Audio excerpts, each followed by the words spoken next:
ಮಂಟಪದಲ್ಲಿ ಮಾಂಗಲ್ಯ ಕಟ್ಟಿ ನನ್ನ ಮಡದಿಯನ್ನಾಗಿ ಮಾಡಿಕೊಳ್ಳಬೇಕೆಂಬುದೇ ಈ ಮಹಾರಾಜ ದಳಪತಿಯ ಮನದಾಸೆ.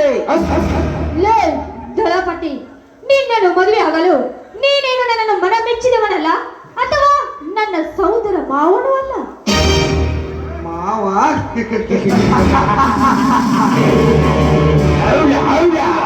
ಮಾವನಾದ ಮಾತ್ರಕ್ಕೆ ಮಾಂಗಲ್ಯ ಕಟ್ಟಬೇಕೆಂಬುದೇ ಯಾವ ಕಾನೂನಿನಲ್ಲೂ ಇಲ್ಲ.